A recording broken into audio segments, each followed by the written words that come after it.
Hello बच्चों, कैसे हैं आप। उम्मीद करती हूँ आप बढ़िया और एकदम मज़े में होंगे, खुश होंगे और अपनी लाइफ को एंजॉय कर रहे होंगे। बिल्कुल जी, खुश रहिए, स्वस्थ रहिए, मस्त रहिए, इसी में जीवन का सार छुपा हुआ है। तो चलिए हम भी रहते हैं खुश और बढ़ते हैं अपने अध्याय की ओर। तो मैं हूँ आपके साथ मंजू तिवारी और हम पढ़ेंगे अपना अध्याय जिसका नाम है बादल और गौरैया। तो आइए सबसे पहले पाठ परिचय ले लेते हैं। पेड़ पौधे, पक्षी, बादल आदि सब प्रकृति के ही अंग हैं। एक का नुकसान सबका नुकसान है। कहानी में ये बात मज़ेदार ढंग से कही गई है। पढ़ो और कहानी का मज़ा लो। तो चलिए पढ़ते हैं कहानी को और मज़ा लेते हैं।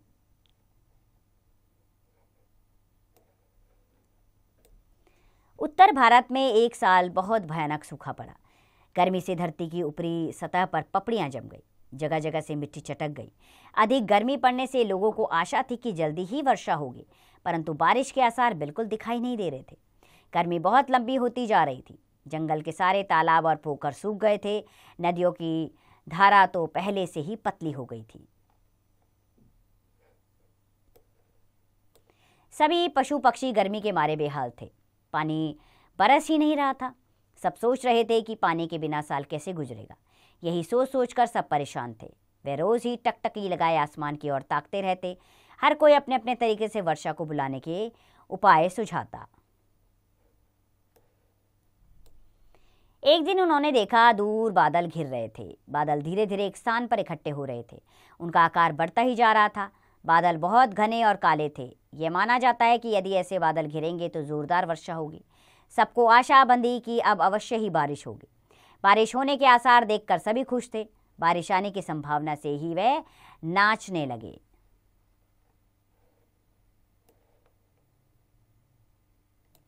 उन बादलों को पहले उड़ते पक्षियों ने ही देखा था। खुश होकर पक्षी नीचे धरती पर आ गए। उन्होंने जानवरों को बारिश होने की संभावना की खबर दी। मानव तक भी यह खबर पहुंच गई।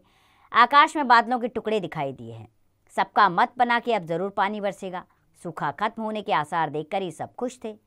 सब मैदान में इकट्ठे होकर खुशी से नाच रहे थे। बंदर की किलकारियां दूर दूर तक सुनाई देने लगी थी।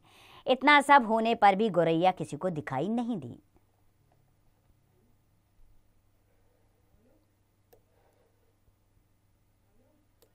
वास्तव में इस सारे माहौल से कोई भी गौरैया खुश नहीं थी। इन दिनों उनके घोंसले बच्चों से भरे हुए थे। बच्चे अभी बहुत छोटे थे। अभी उनके पंख भी नहीं निकले थे, इसलिए वे उड़ नहीं सकते थे। बच्चों की सुरक्षा को लेकर गौरैया डरी हुई थी।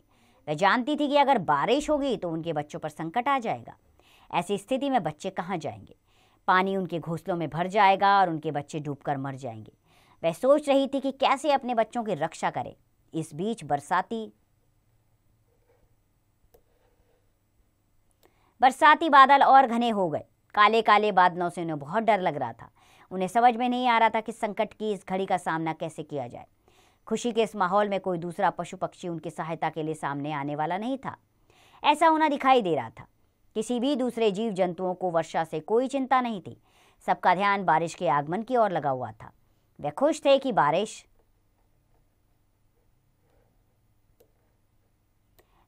होगी, गर्मी से राहत मिलेगी, चारों ओर पानी ही पानी होगा। पानी से चारों ओर हरियाली छा जाएगी। उस पानी में खूब उछल कूद होगी। यह सोच सोचकर सभी बहुत रोमांचित थे।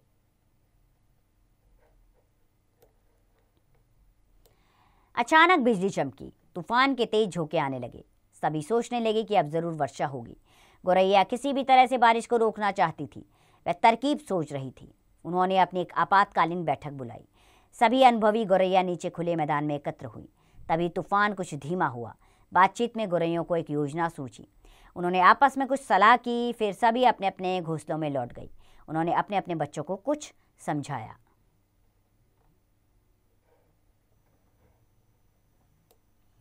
बादल घिरकर कुछ निकट आए। बस अब तो 1-2 मिनट की बात थी। जंगल में जितनी गौरैया थी सब वहां आ गई। सबने मिलकर खूब शोर मचाना शुरू कर दिया। हर कोई उतनी जोर से चिल्लाई जितनी उनमें ताकत थी। इतना भयानक शोर सुनकर सब बाहर निकल आए। गौरैया सबको शोर मचाने के लिए कह रही थी। दूसरे जानवरों एवं पक्षियों ने बिना सोचे समझे जोर जोर से शोर मचाना शुरू कर दिया। उन्होंने यह भी खुशी व्यक्त करने का एक माध्यम समझा और वह भी इसमें शामिल हो गए। गौरैया तो पूरी तरह से इस काम में लगी हुई थी।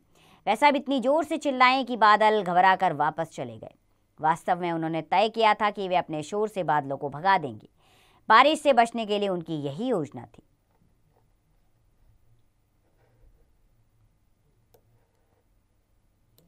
एक बूंद भी पानी नहीं बरसा। बादलों के वापस जाते ही वह फिर इकट्ठी हुई।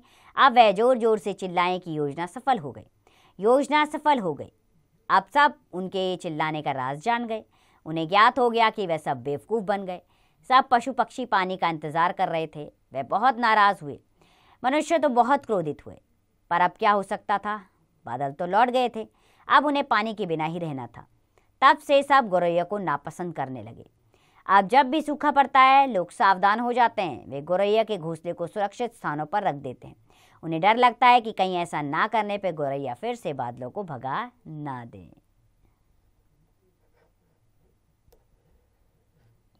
तो आइए बच्चों, शब्दार्थ की ओर चलते हैं। धरती का अर्थ है पृथ्वी, पोखर छोटा तालाब, अंधविश्वास झूठी श्रद्धा, माहौल वातावरण, स्थिति उम्मीद आशा, संकट मुसीबत कष्ट, रोमांचित खुश, तरकीब उपाय, एकत्र इकट्ठा, व्यक्त जाहिर। बादल का अर्थ है घन जलद। तो आइए अब अभ्यास प्रश्नों की ओर बढ़ें। पाठ से बातों बातों में यहाँ पर मौखिक रूप से उत्तर देने आपको को। सूखा पड़ने पर धरती की कैसी दशा हो गई थी? सूखा पड़ने पर धरती बिल्कुल सूख गई थी और उसमें पपड़ियां निकल आई थी, दरारें पड़ गई थी। बाकी प्रश्नों के उत्तर स्वयं दीजिएगा बच्चों। सही विकल्प चुने। बादलों को सबसे पहले किसने देखा था? मनुष्यों ने, पक्षियों ने, जानवरों ने, बंदरों ने। सही विकल्प है पक्षियों ने। ख, किसकी किलकारियां दूर दूर तक सुनाई दे रही थी? गौरैया की, गौरैया के बच्चों की, बंदर की, जानवरों की। तो बंदर की। क, सभी लोग और पशु पक्षी किस चीज से परेशान थे? पानी से, जंगली जानवर से, गर्मी से, उपयुक्त सभी से। तो सही विकल्प है गर्मी से। घ, एक दिन लोगों ने आसमान में क्या देखा? उड़ती हुई पतंग, चिड़ियों का समूह, चमकते तारे, घने बादल। सही विकल्प है घने बादल। तीसरा प्रश्न है रिक्सानों की पूर्ति कीजिए। अब रिक्सान में आपने जो शब्द भरने वो हैं गौरैया, सुरक्षा, घने, सूखा, गर्मी, काले।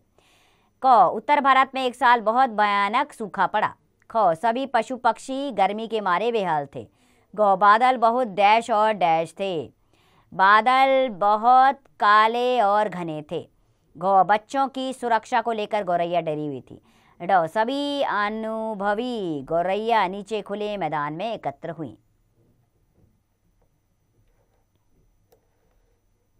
चौथा प्रश्न है बच्चों, सही वाक्य पर सही और गलत पर गलत का चिन्ह लगाओ। क, गांव में मूसलाधार वर्षा हुई। गलत। ख, गौरैया जोर जोर से चिल्ला रही थी। सही। ग, सभी लोग गौरैया से बहुत खुश हुए। गलत। घ, जंगल के सारे तालाब और पोखर सूख गए थे। सही। ड, सभी लोगों का ध्यान बारिश के आगमन की ओर ही लगा हुआ था। सही। पांचवा प्रश्न है निम्नलिखित प्रश्नों के उत्तर लिखिए। क, प्रकृति के अंग कौन कौन से हैं? तो बादल, पेड़ पौधे, तालाब, चांद, तारे, सूरज, ये सभी प्रकृति के अंग हैं। बाकी प्रश्नों के उत्तर स्वयं देंगे आप। छठा प्रश्न है निम्नलिखित शब्दों के विलोम शब्द लिखिए। सूखा, गीला। बाकी के विलोम आप स्वयं लिखेंगे। सातवां प्रश्न है निम्नलिखित शब्दों के पर्यायवाची शब्द लिखिए। धरती, भू, धरा। बाकी के पर्यायवाची स्वयं लिखेंगे। अब भाषा बोध पर आते हैं। बहुवचन शब्द बनाओ। एक वचन से बहुवचन बनाना। बच्चे, बच्चे। बच्चा का बच्चे बनाएंगे आप। बाकी के बहुवचन स्वयं बनाएंगे आप। गर्मी को गर्मी भी लिखा जाता है, दोनों रूप सही है। इसी प्रकार दिए गए शब्दों के दूसरे रूप भी लिखिए। अब यहाँ गर्मी को आप गर्मी लिख सकते हैं, यानी कि बड़ी ई के ऊपर रॉ की मात्रा लगाइए, रॉ को अपने मूल रूप में ना लिख के। बाकी के शब्दों को भी ऐसे ही लिखें। तीसरा प्रश्न, समान अर्थ वाले शब्द पर सही का निशान लगाओ। बारिश, बाढ़, वर्षा, जल। तो सही विकल्प है वर्षा। अगले शब्द पर सही का निशान स्वयं लगाएं आप। नीचे शब्दों के दो दो अर्थ दिए गए हैं, इन्हें वाक्य में प्रयोग करो। उत्तर, उत्तर दिशा। तो सूरज उत्तर दिशा की ओर जा रहा है। जवाब, मैंने प्रश्न का सही उत्तर दिया है।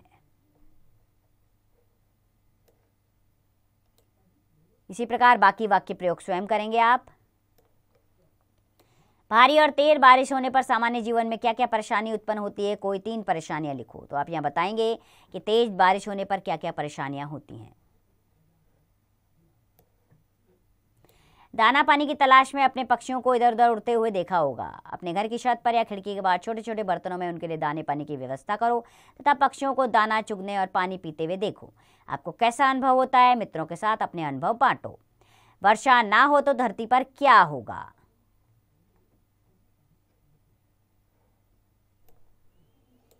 अब है क्रियाकलाप। बरसात के मौसम में घर से बाहर निकलकर वर्षा होती हुई देखो, फिर वर्षा के विषय में 8 वाक्य लिखो। यहाँ पर आपने वर्षा के विषय में 8 वाक्य लिखने हैं। तो उम्मीद करती हूँ बच्चों ये कहानी आपको पसंद आई होगी कि गौरैया ने कितनी चालाकी से काम किया और अपने अपने बच्चों की सुरक्षा की। इसी तरह अगर हम सतर्कता सावधानी के साथ कार्य करें तो हर संकट का मुकाबला कर सकते हैं। तो आप भी ऐसी होशियारी दिखाइएगा समय आने पर अगर ज़रूरत हो तो। इसी उम्मीद के साथ खुश रहिए, स्वस्थ रहिए, मस्त रहिए।